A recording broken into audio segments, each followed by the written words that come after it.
मनु महोत्सव 2025 का आयोजन ग्रेटर नोएडा के खेरली हफीजपुर में बड़ी धूमधाम के साथ किया जा रहा है।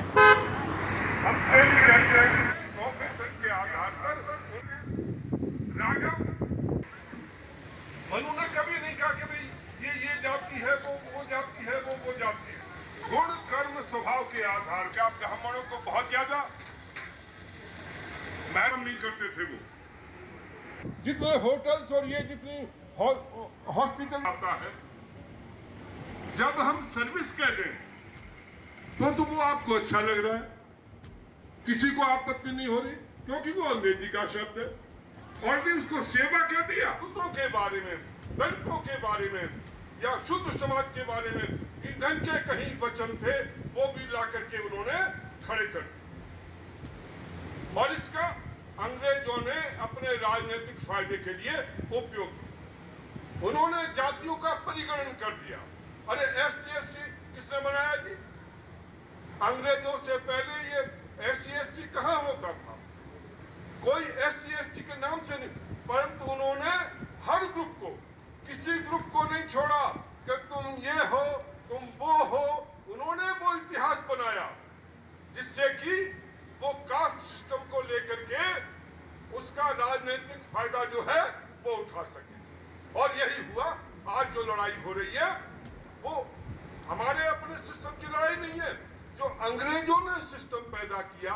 अरे पहले ठीक है, जहां कहीं जाते थे आते थे, इस ढंग का परिगणन या तुम यही हो ये कभी नहीं रहा था। कर्म के आधार पर जहां जो काम करते थे उस प्रोफेशन के आधार पर जो है कुछ जातियों के नाम हुआ करते थे। तो ये जो व्यवस्था चालू की, हर व्यक्ति के पीछे, कमर के पीछे लिखवा दिया। और ऐतिहासिक परिप्रेक्ष्य में भी आप देखें तो हमेशा लिया था, वो मुझे वापस करना है, मेरे पास पैसा नहीं है, इसके लिए आप लिखें। जो महाराजा गायकवाड़ है उनको धन्यवाद डॉक्टर साहब आपका।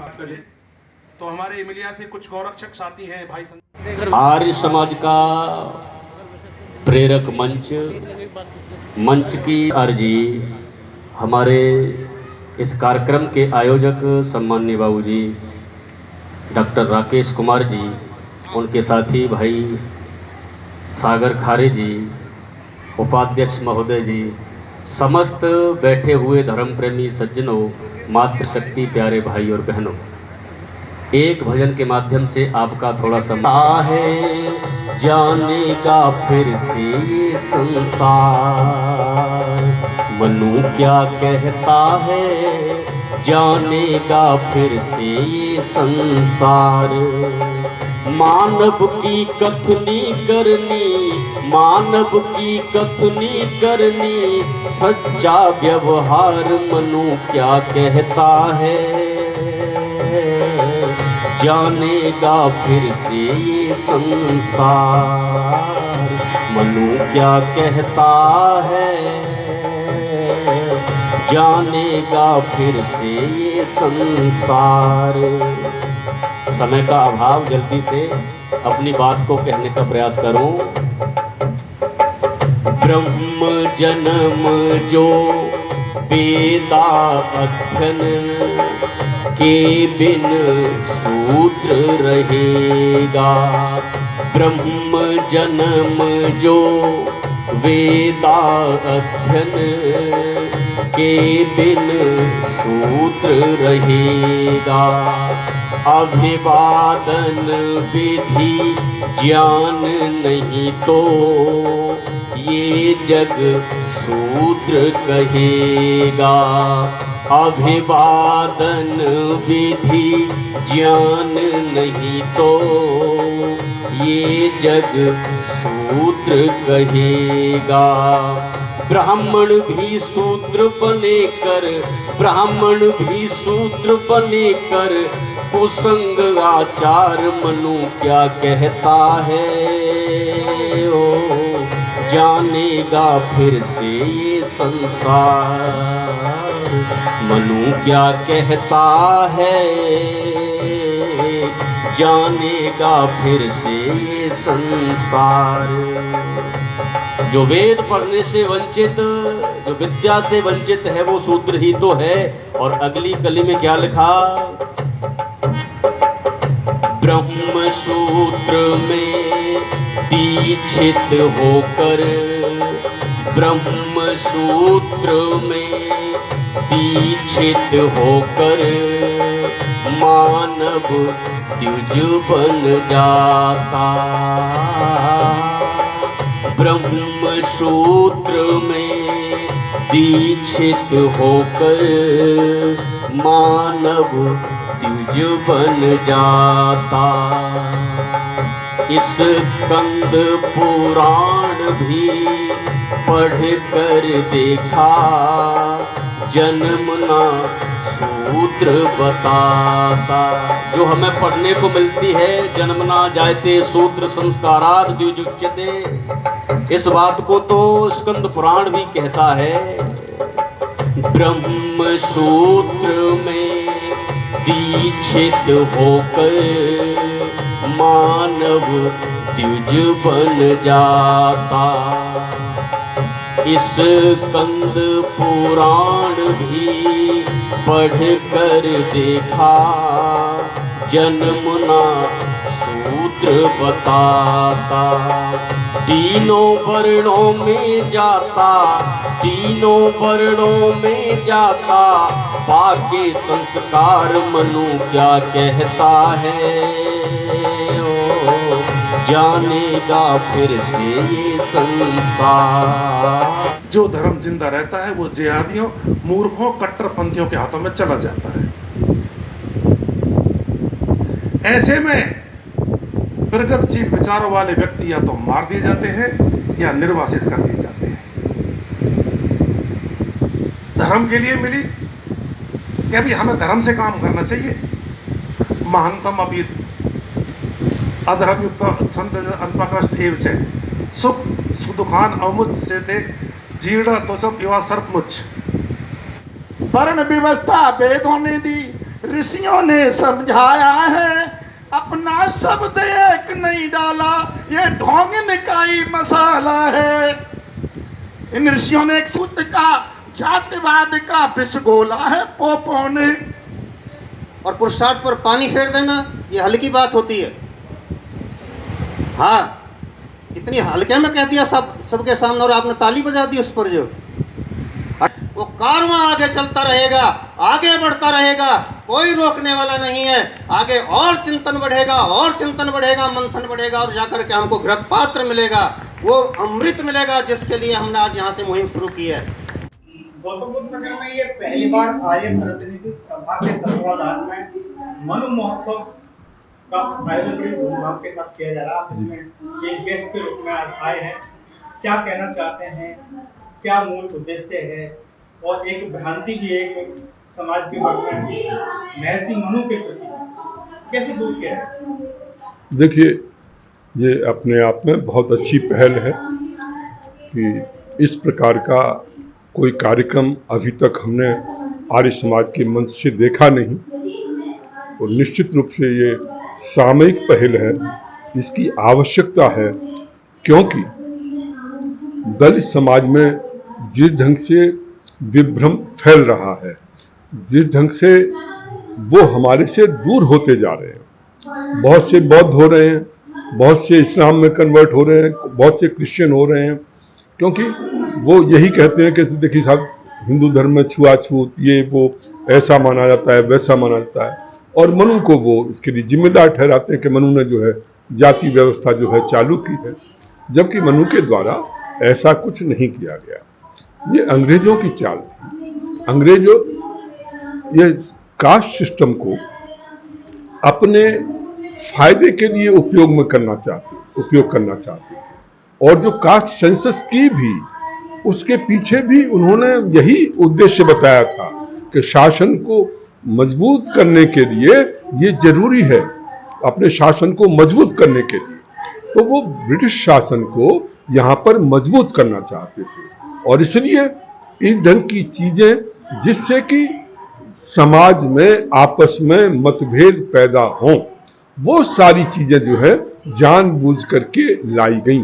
जो नहीं भी थी उनका भी वर्णन किया गया। तो ये पूरा सिस्टम जो है, कहीं उन्होंने भाषा विज्ञान के नाम पर, कहीं दूसरी साइंस के नाम पर लोगों को दिग्भ्रमित किया, यानी विभिन्न जाति वर्गों और भाषा में बांटने का प्रयास किया। और उसी में एक प्रयास जो था नॉर्थ और साउथ में जो डिवीजन करना था, और जो अभी भी चल रहा है, ठीक है। तो ये सारा उनका खेल था। दुर्भाग्य ये है कि हम उसको अच्छे ढंग से काउंटर कर नहीं पाए। मनु को उसमें विक्टिम बना दिया गया कि भाई उनको द्वारा ये किया गया है, जबकि मनु कहीं जातिवादी व्यवस्था की बात नहीं करता। ये जो भी कुछ हो रहा है अंग्रेज सरकार और वर्तमान सरकारों के द्वारा अपने राजनीतिक फायदे के लिए जातिवादी सिस्टम को बढ़ाया जा रहा है। तो इस रूप में मैं समझता हूं कि ये बहुत अच्छी पहल है आर्य प्रतिनिधि सभा के माध्यम से, और ये एक मार्गदर्शन के रूप में हमारे लिए काम कर सकता है कि दूसरे क्षेत्रों में भी हम लोग जो हैं इस ढंग से काम करें, अपनी बात कहें, और आगे जब हमारा मौका मिले तो यूनिवर्सिटीज में हम ये कार्यक्रम कर सकते हैं, जहाँ जो प्रोफेसर्स हैं, इस ढंग के जो बच्चे हैं, उनके जो प्रश्न हैं उनका हम जवाब दें और उनको जो है उनकी शंकाओं का समाधान करें और अपनी बात करें। तो उससे जो है ज़्यादा जागृति और बहुत जल्दी जागृति पैदा होगी। तो ये तरीका जो है वो हो सकता है, पर ये पहल बहुत अच्छी है, और इसके लिए मैं आर्य प्रतिनिधि सभा और उनके अध्यक्ष डॉक्टर राकेश कुमार आर्य जी को बहुत बहुत धन्यवाद देता हूं कि उनके द्वारा इस ढंग की पहल, अद्भुत पहल जो है प्रारंभ की गई। तो इस तरह की जो त्रुटियां हैं या बुराइयां हैं भारतीय समाज में, उनको दूर करने के लिए क्या कुछ किए जाने की जरूरत है? देखिए जी, वो तो बहुत कुछ, एक तो शिक्षा के माध्यम से सही जानकारी, शिक्षा के माध्यम से यदि हम बच्चों को ये बताएं कि भाई हमारे यहाँ जातिवादी सिस्टम नहीं है, तो और यदि है तो उसको दूर करने की आवश्यकता है। ये स्कूल, कॉलेज या जो भी जहाँ भी संस्थाएं हैं वहीं से ये प्रयास करना है। फिर जो लोग गांवों में पंचायत के माध्यम से वो काम किया जा सकता है। तो एक अभियान के रूप में हम ये काम कर सकते हैं। एक्ट बनाया है, पर एक्ट जो है वो दूसरे पर्पज के लिए था, वो इस ढंग से जो कहीं प्रताड़ित करते हैं, कुछ करते हैं, उसको रोकने के लिए था। परंतु इस जाति व्यवस्था को खत्म करने के लिए जो प्रयास होने चाहिए, वो प्रयास स्कूल, कॉलेज, एजुकेशनल इंस्टीट्यूशंस और जो दूसरे सोशल ऑर्गेनाइजेशंस, पंचायत के आधार पर या जो शहरों में जो एमसीडी वगैरह जो होती हैं उनके माध्यम से, तो हर स्तर पर ये करना पड़ेगा। और सरकार को भी जो राजनीति के लिए जो जातिवाद को बढ़ावा देते हैं उसको भी खत्म करने की आवश्यकता है। एक आप साहित्यकार और इतिहासकार के साथ में एक पत्रकार भी हैं, और आर्य प्रतिनिधि सभा गौतम बुद्ध नगर का आप जिलाध्यक्ष हैं, और आर्य प्रतिनिधि सभा गौतम बुद्ध नगर के तत्वाधान में ये पहली बार मनु महोत्सव का आयोजन बड़े धूमधाम के साथ किया जा रहा है। क्या कुछ कहना चाहिए? देखिए, भारतीय समाज को उसकी संस्कृति और संस्कृति से काटने का एक सुनियोजित षड्यंत्र इस्लाम के द्वारा, ईसाइयत के द्वारा, कांग्रेसियों के द्वारा, कम्युनिस्टों के द्वारा चलाया जाता रहा है। इस्लामिक काल में, जिसको मुग़ल काल कहते हैं, उसके बाद ब्रिटिश काल और स्वाधीनता के पश्चात भी भारत को भारत की जड़ों से काटने का एक पूरा गैंग देश में काम कर रहा है। उसका असल उद्देश्य है कि भारत के हिंदू समाज को जातिवाद में बांट दिया जाए, जातियों में विखंडित कर दिया जाए, और इसके लिए एक मोहरा बना लिया। जो चोर थे वास्तव में, उन चोरों ने मुखौटा बनाया महर्षि मनु को। जिन लोगों ने भारतीय समाज में एससी एसटी की काल्पनिक बातें की, जिन्होंने जातिवाद को बढ़ावा दिया, वो लोग तो हो गए कहीं विलीन और दूर चले गए, और जिसने एक सुव्यवस्थित व्यवस्था दी उस महर्षि मनु को बना दिया विलेन। तो ये सच्चाई निकल कर के समाज के सामने आए, और जो लोग इस समय विभ्रम की स्थिति में हैं, भ्रांतियों के शिकार हैं, उनको वास्तविकता का बोध हो कि वास्तव में मनु महाराज ने कोई जाति व्यवस्था नहीं बनाई। जाति बनाने का काम तो परमपिता परमेश्वर का है, और जाति बनाने का काम यहाँ पर यह नहीं है कि मैं ठाकुर, आप गुजर के एक पंडित, एक फलां, ये नहीं होता है। इसका अभिप्राय सीधा है मानव जाति। एक पशुओं में भी अलग अलग जातियां हैं, कोई भैंस की जाति का है, कोई गाय की जाति का है, कोई वानर की जाति का है, कोई किसी जाति का। पक्षियों में भी अनेक प्रकार, ये जो योनियां हैं वास्तव में भारतीय संस्कृति में और भारतीय वांग्मय में इन्हीं को जाति कहा जाता है। इसको परमपिता परमेश्वर हमारे कर्मफल व्यवस्था के अंतर्गत निश्चित करता है। तो मनुष्य तो जाति बना ही नहीं सकता। इस बात को महर्षि मनु भली प्रकार जानते थे। अब जो सच है वो निकल करके स्थापित हो, और जिस महर्षि मनु को लेकर के अमेरिका में बहुत अच्छा सदस्य है, अच्छा दृष्टिकोण है, वहाँ की जो कांग्रेस है उसमें, यानी कि जो वहाँ की पार्लियामेंट है उसके सामने उनका दुनिया के सबसे पहले संविधान निर्माता के रूप में प्रतिमा स्थापित है। भारत के राजस्थान के उच्च न्यायालय के समक्ष जिनकी प्रतिमा इसी रूप में स्थापित है। फिलीपींस में इसी प्रकार से उनको सम्मान दिया गया है।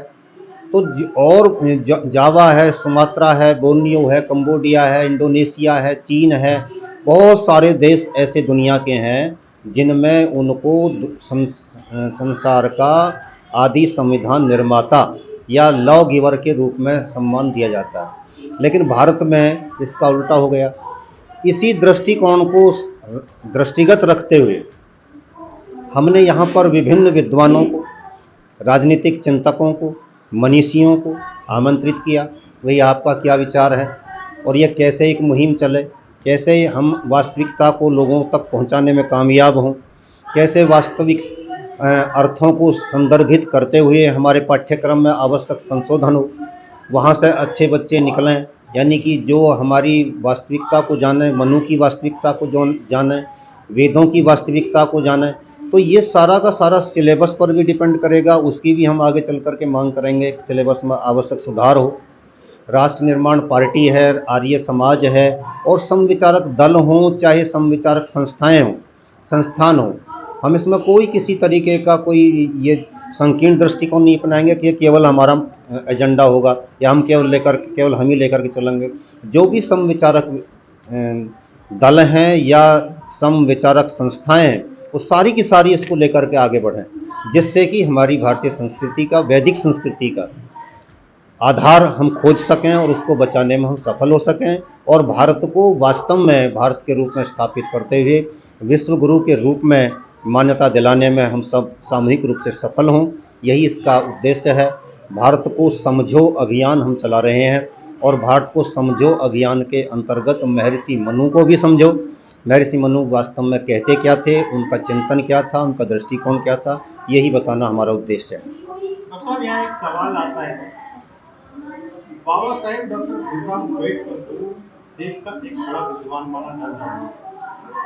बताया जाता है कि बाबा साहेब ने मनुस्मृति को कैसे कर दिया, क्या मानते हैं? आपका प्रश्न बहुत सटीक है, बहुत उचित है। ये प्रश्न आना भी चाहिए था। और यदि महर्षि मनु की वो मनुस्मृति आज मेरे हाथ में होती या इस मंच पर विराजमान किसी भी विद्वान के हाथ में होती, तो वह भी उसको जलाता। वह एक प्रतीक था जिसमें प्रक्षेप करके मिलावट करके उसको मूल आशय से भटका दिया गया। अब आप उदाहरण के रूप में समझ सकते हैं कि जो महर्षि मनु कहते हैं कि यत्र नार्यमस्तु पूज्यन्ते रमन्ते तत्र देवता, जहाँ नारियों का सम्मान होता है वहाँ देवताओं का निवास होता है। एक तरफ महर्षि मनु ये कहते हैं, और दूसरी तरफ उनको इतना गिरा हुआ समझ लें और इस तरीके से गिरा हुआ दिखा दें और कह दें कि ये तो वेद पढ़ने का भी इनको अधिकार नहीं है, ओम बोलने तक का या गायत्री पढ़ने का अधिकार नहीं है। तो ये कुछ स्वार्थी लोगों ने निहित स्वार्थ में व्यवस्थाएं बनाई। महर्षि मनु का इससे कोई लेना देना नहीं। एक जाति विशेष को या एक वर्ग विशेष को एससी कह करके या एसटी कह करके या हरिजन कह करके या शूद्र का अन्यथा अर्थ करके उनको इतना नीचे तक गिरा देना कि वो जो है अपने आप में बहुत ही अपने आप को तुच्छ अनुभव करने लगे, उनका जीवन ही निरर्थक हो जाए उनकी दृष्टि में। ये उनका दृष्टिकोण कहीं नहीं था। और यदि ऐसी चीज़ें महर्षि मनु के नाम पर परोसी गई या उसमें व्यवस्थित की गई तो डॉक्टर अंबेडकर गलत नहीं कर रहे थे, उन्होंने ठीक किया था। यद्यपि उन्होंने कोई मनुस्मृति नहीं जलाई थी, वो जिस कार्यक्रम में वो मनुस्मृति जलाई गई थी उसके केवल अतिथि थे और जलाने वाले यानी उस कार्यक्रम के आयोजक जो थे वो एक ब्राह्मण थे। वो ब्राह्मण इतने विद्वान थे कि उन्होंने समझा कि ये तो हमारे महर्षि के साथ गलत हो रहा है और जिन लोगों ने मिलावट की इसको जलाया जाए। तो ये उनका कोई गलत दृष्टिकोण नहीं था। दूसरी बात यह है कि डॉक्टर अंबेडकर ने यह भी स्पष्ट किया है कि महर्षि मनु के बारे में जो आर्य समाज का दृष्टिकोण है, जो आर्य समाज के प्रवर्तक महर्षि दयानंद का दृष्टिकोण है, वो स्वीकार किए जाने योग्य है, यद्यपि इसे पौराणिक लोग स्वीकृति प्रदान नहीं करते। उन्होंने ये कह करके फिर इसकी आलोचना भी की है। तो मैं कहता हूँ कि ये उनका दृष्टिकोण बहुत उचित था और आज भी ये होना चाहिए। बड़े धूमधाम के साथ मनु महोत्सव आयोजित किया जा रहा है। कहाँ से लोग आए हैं, कितने लोग आए? ये मनु महोत्सव का कार्यक्रम बड़ा भी महत्वपूर्ण कार्यक्रम है और यहाँ पर बहुत दूर दूर से लोग आए हैं। ये मनु महोत्सव का जो कार्यक्रम है हमारा और बहुत ही महत्वपूर्ण कार्यक्रम है।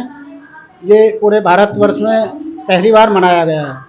इससे पहले कभी भी किसी ने भी इस पर जो है प्रकाश नहीं डाला, ना ही इस कार्यक्रम को मनाने की किसी ने विचार दिया।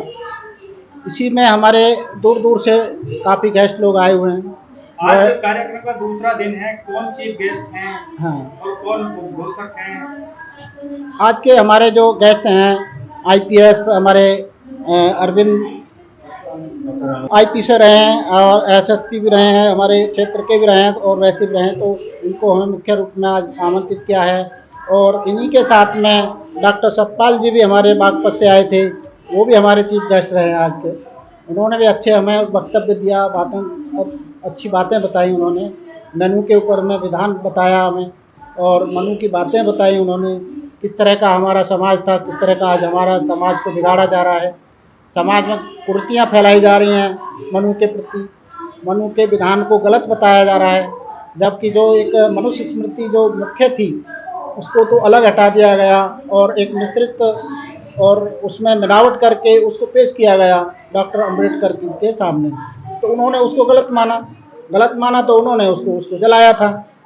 तो जो हमारी एक आर्य पद्धति थी, विचारधारा थी, जो उनके पास थी मुख्य होती, उसको आज हम उसी को लेकर चल रहे हैं और उसी का हम आज वितरण भी कर रहे हैं, लोगों को दे रहे हैं कि भाई इस स्मृति को, मनुष्य स्मृति को पढ़ो आप। इसमें आप देखो कि क्या लिखा हुआ है।